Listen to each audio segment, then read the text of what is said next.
have on Katie and Kyle Connors of Madison, Connecticut, to tell us your story about ALS.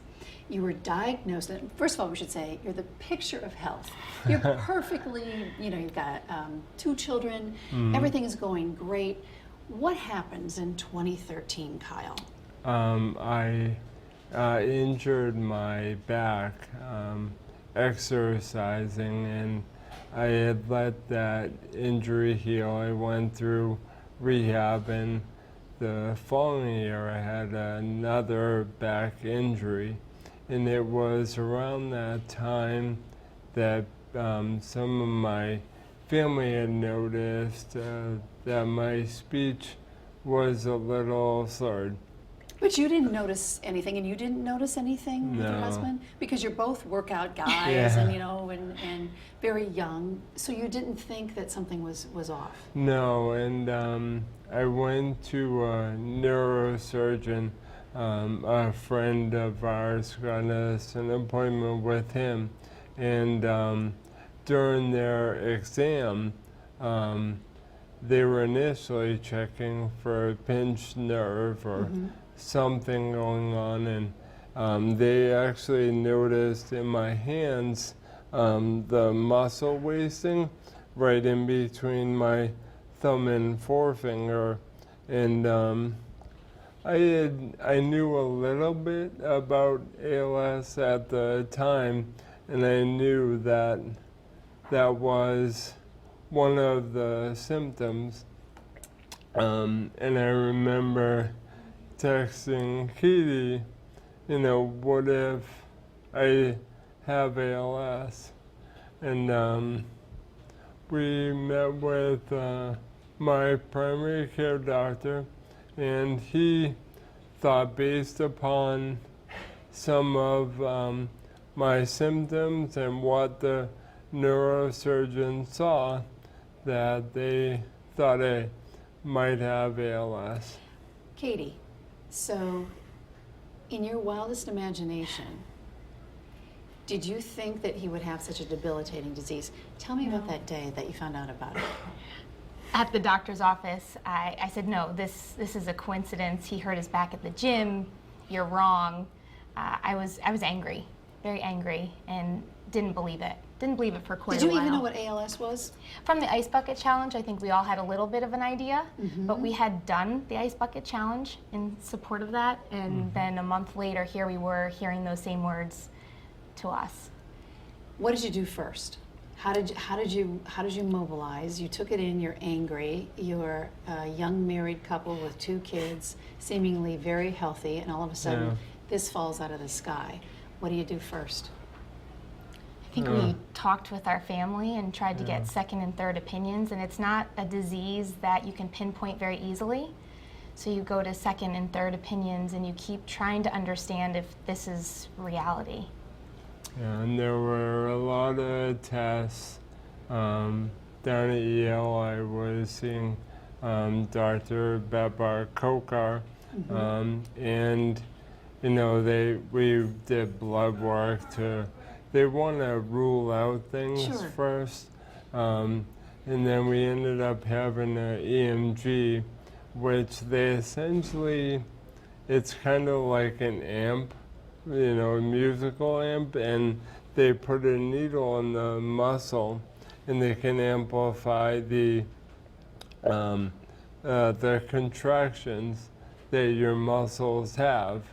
And we were in there, and it was a very, we were kind of, even though it was very somber, I'm always trying to make light of bad situations. So. And you had 2 children to think about, so yeah. let's figure out how we're going to fight this. Yeah. When they said it is definitively ALS, and what type of ALS do you have? It's non-familial, and it's the slower progressing form. Okay. So it's considered sporadic ALS, which it just sort of happens. Your thought in your head, you'd done the Ice Bucket Challenge for somebody else. Now they're telling you you have ALS. what is going on inside of you? What's the first thing that you think about doing? Oh no! What am I going to do? My kids, what did you think initially? My first thought it was immediately, who's gonna take care of Katie and the girls? Yeah. And there were a lot of nights where, you know, everybody would be in bed and I would kind of sit with, you know, those thoughts of what's to come and how are we gonna kind of take this on. So, you start to mobilize an army with myherofund.org. Let me say that again, myherofund.org. And we have two pictures that I want to show the folks. And you're doing this in part, this is for your kids. Take a look at this. How do you get this going, Katie? It was February. We started a website and thought that we are not going to go quietly. This was going to be our fight, and we were going to help raise awareness to find a cure. So we created myherofund.org, and our first event, which you see here, was a walk down at Madison Surf Club, where we actually celebrated Kyle's birthday. Yeah. How old are you, Kyle? I'm 36. You're a baby. Oh, 36. 36. And 750 people showed up. Not in our wildest imagination would we have thought our first event would have been that successful. Now, some of those folks showing up in the next picture are part of your website. Again, you have mobilized an army behind this with event after event after event. You're surprised at this, but not surprised at this, because I would assume the two of you are the types of people that would do the same darn thing for somebody if they needed your help. Without a doubt. And every time we have an event or we participate in an event and we're out there in front of the community, we really are not only raising awareness, but it's fueling our fight and helps us just take it one day at a time and know that someday there will be a cure. Kyle, you're taking part in a trial. Tell me about this trial. So in early March. And we should say that you've only been diagnosed with this about a year and a half or so. Yeah. So you're in a trial. Tell me about it. It's out of Mass General, and they harvested stem cells from my hip, and they treated it well. It's the trial is double blind, which means I don't know if I got the treated cells or a placebo. So hopefully they treated my cells with an agent, for lack of a better term, that helps the stem cells function similar to motor neurons. Okay. So ALS affects the motor neurons. The idea behind it is by reintroducing healthy motor neurons that perhaps the sick ones will last longer.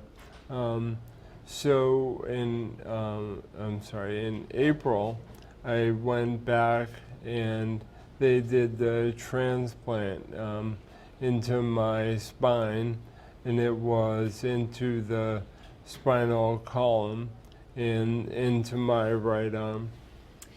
Kyle, how are you feeling since your diagnosis? Have you seen a lot of progression? I know that you have the slow type of progressing ALS. Do you see things changing every day? Do you feel things changing every day, or do you get to a plateau and stay there for a while?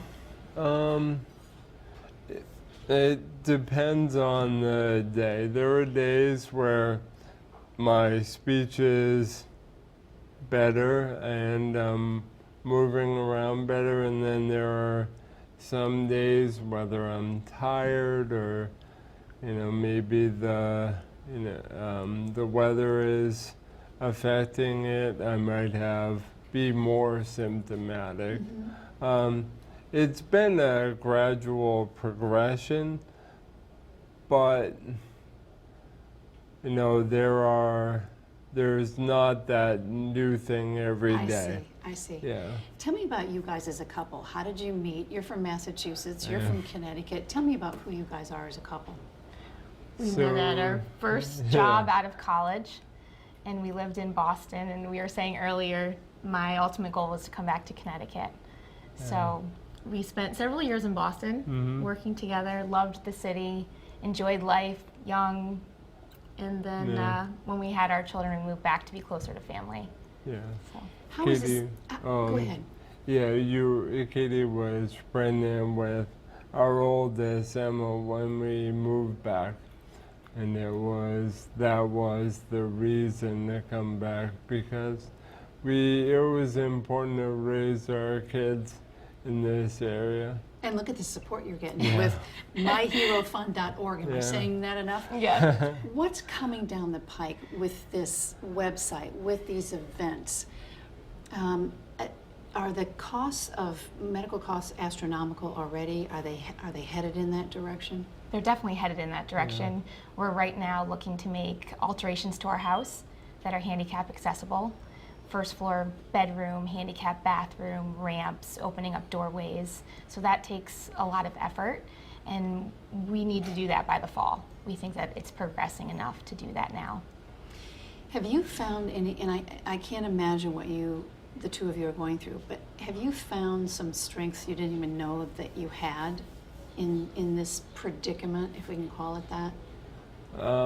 I've kind of, I admittedly, when I was first diagnosed, had a very hard time with it. But I drew strength from Katie, and you know, she's kind of the rock, and you know, I lean on her, and all the support we get from people is, it's our close friends and family, and then, it's their friends, and, you meet people and they're like, oh, I know your story and we're praying for you, and it really helps. It really, gets us the motivation to keep fighting. And to not let any other family go through this and have to deal with this journey that we're on, for us to raise awareness and come out and be in the forefront of the community is so important, because we do need to find a cure so that no one needs to go through this. Did you know you were this strong? I've always been a fighter, but never knew I'd have to be this strong for the whole family. But I have it in me, and we're going to keep fighting every day. Is there a message for other folks that will hear your story? What is your message to others about how you do this? And there's no book on how you do this. No, there's certainly not. I take one day at a time and live in the moment, because looking ahead, you're gonna miss some things that are really important, and that's definitely something that I've learned, to where that small moment with Katie or Emma and Bryce, I mean, that's just worth more than its weight in gold. Those are pretty profound words.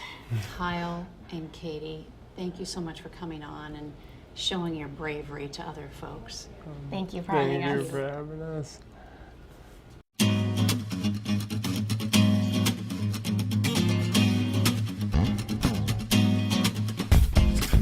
Pursuits when one listen. Who is this girl? Spend all night kissing, and if one was right here, then who else is missing?